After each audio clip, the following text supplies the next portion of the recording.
Pag narinig mo yung salitang paninindak o intimidation, ano agad ang pumapasok sa isip mo? Siguro yung taong maingay, agresibo, di ba? Pero, paano kung sabihin ko sa'yo na baka mali pala yung akala natin lahat? Yun ang aalamin natin. Titingnan natin yung kabilang muka ng paninindak. At dito papasok yung tanong na medyo nakakakaba. Paano kung ang pinaka-intimidating na taong kilala mo ay ikaw pala? Oo, ikaw. So dito magsisimula yung usapan natin. Isang malalim na pagtingin sa sarili para maintindihan natin yung epekto natin sa ibang tao, sinasadya man natin o hindi. Okay, so linawin natin to. Yung akala ng karamihan, yung intimidation, para siyang leon na umaatungal. Alam mo yon, maingay, halata, agresibo. Pero, ang katotohanan, madalas, mas para siyang isang tahimik na bagyo. Nagmumula ito sa mga taong sobrang galing, sobrang focused, na hindi man lang nila namamalayan yung epekto nila sa paligid nila. At dito talaga umiikot lahat. Tandaan nyo to lahat ng paninindak ay nasa pananaw, hindi sa intensyon. Ibig sabihin, kahit gaano pa kaganda yung intensyon mo, kung ang pakiramdam ng kaharap mo ay natatakot siya o na-intimidate, yun na yung nagiging reality ng sitwasyon. Mas matimbang yung epekto kesa sa intensyon. So paano mo nga ba malalaman kung isa ka sa mga tahimik na bagyo? Dito na tayo sa mga senyales. Alamin natin yung mga subtle signs na baka nakakatakot ka pala nang hindi mo namamalayan. Okay, sign number 1. Napapansin mo ba na yung mga tao sa paligid mo laging nagsasorry sa'yo? Kahit sa mga sobrang liit na bagay. Hindi yan dahil palagi sila may kasalanan. Madalas, sign yan na natatakot sila sa kung anong iisipin mo o kung paano ka magre-react. Actually, ang ganda ng pagkasabi dito. Hindi raw yan paghingi ng tawad. Mga fear reflex daw yan. Parang automatic na reaksyon na lang nila kasi ang tingin nila sa'yo, sobrang taas ng standards mo o baka madali kang madisappoint. Ganon kalakas yung epekto. Sign number 2. Ninenervyos ba yung mga tao kapag bigla ka na lang nanahimik? Minsan, di ba, tahimik ka lang kasi malalim yung iniisip mo o gutom ka lang. Pero sa kanila, yung katahimikan mo, pwedeng ibig sabihin galit ka o may mali silang nagawa o hinuhusgahan mo sila. Ito, perfect example. Ikaw, nananahimik ka lang kasi ninanamnam mo yung sandwich mo. Yun lang yun. Pero para sa kasama mo, yung katahimikan mo nakaka-anxious na. Para sa kanila, yung pagiging tahimik mo, parang evaluation. Parang may exam na nangyayari na hindi nila alam. At number 3, yung mga tao. Sobrang haba kong magpaliwanag sa'yo. Kapag may nagawang maliit na pagkakamali, di ba? Ang haba ng explanation.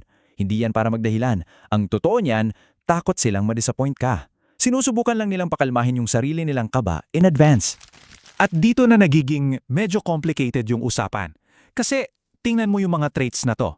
Focus, direct eye contact, confidence, galing sa trabaho, lahat yan, di ba, positive? Well, heto ang twist. Yang mga katangian na yan mismo ang pwedeng maging dahilan kung bakit ka nakikita ng iba bilang intimidating.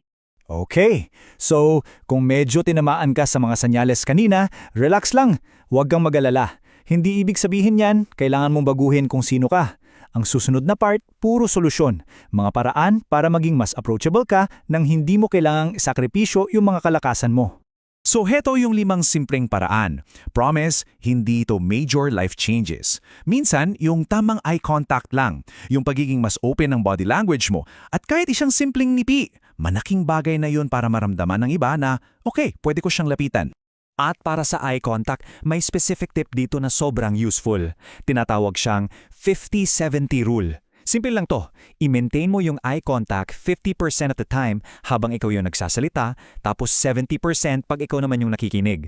Ang goal dito, hindi yung titik na nakakatunaw ha, ang goal ay ipakita na, hey, nakikinig ako, interesado ako sa sinasabi mo. So dito, kitang-kita yung pagkakaiba. Yung pagiging blunt o prangka pwedeng ma-perceive as brutal. Ang alternative, maging accepting at magiliw. Sa halip na maging stubborn o matigas ang ulo, subukan maging mas positibo. At imbes na maging mapanghusga, magpakita ng empathy. Ulit, maliliit na adjustments lang sa kilos natin to, pero ang laki ng epekto. Okay, tapos na tayo sa self-reflection. Ngayon, baliktarin natin yung lente. Paano naman kung ikaw yung nasa kabilang dulo? Yung ikaw yung biktima? Paano mo haharapin yung mga taong sinasadya talaga yung paninindak para makuha kung anong gusto nila? Isang classic example ay yung tinatawag na autocratic leader. Ito yung boss na basta gawin mo na lang, huwag ka nang magtanong. Okay siya sa mga emergency situations. Pero sa pang-araw-araw na trabaho, naku, nakakapatay yan ng moral, nakakapatay ng creativity, nagkakaroon ng culture of fear. At may mas malala pa dyan, yung mga narcissistic managers. May 3 klase sila. Una, yung grandiose. Siya yung laging gustong bida. Pangalawa, yung control freak. Gusto niya, lahat ng galaw mo, alam niya.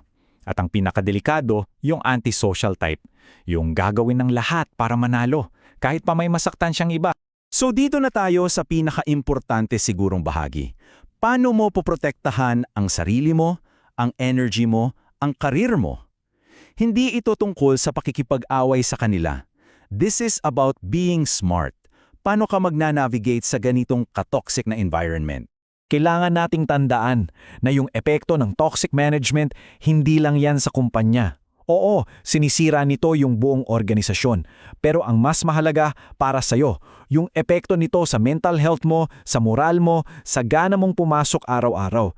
Yung pagkaubos ng energy mo, yan yung totoong panganib. So yung strategy mo dapat depende sa kung sino ang kaharap mo. Kung bully yan, ang number 1 rule, wag na wag kang magpapakita ng takot. Kung ruthless naman, kailangan mong protektahan yung sarili mo. Laging maging alerto at i-document lahat. Iba-iba yung diskarte para makasurvive. At para specifically sa mga narcissistic managers, ito yung survival kit mo. Kailangan nila ng admiration, so iwasan mo silang i-criticize in public. Huwag mo rin silang sapawan. Hayaan mong sila ang bida. At ito, pinaka-importante for your own protection. I-document mo lahat. Lahat ng usapan, lahat ng instructions. Magkaroon ka ng paper trail. At humanap ka ng kakampi, isang mentor, para may support system ka. Lahat ng mga strategies na pinag-usapan natin, bumabalik lang sa iisang skill, emotional intelligence. Ano to? Ito yung kakayahan mong intindihin yung emosyon ng iba at, importante to, intindihin din yung sarili mong reaksyon. Ito yung magbibigay sa'yo ng kontrol sa sitwasyon, imbes na yung sitwasyon yung kumontrol sa'yo. So, dito na natin pinagsasama yung dalawang muka ng intimidation. Mula sa tahimik na bagyo na hindi sinasadya, hanggang sa mga toxic na tao na sinasadya talaga ang common theme, yung agwat sa pagitan ng intensyon at epekto. Ang pagiging self-aware, yung pag-intindi sa sarili mong epekto, yan yung tulay para mapaliit yung agwat na yan. Kaya iiwan ko kayo sa tanong na to. Hindi mo kailangang hinaan yung liwanag mo. Hindi mo kailangang maging less para lang maging komportable yung ibang tao sa paligid mo. Ang tunay na challenge ay ito. Naiintindihan mo ba kung gaano kakalakas, kung gaano kakaliwanag, at alam mo ba kung paano yung gamitin para mag-inspire imbes na manakot?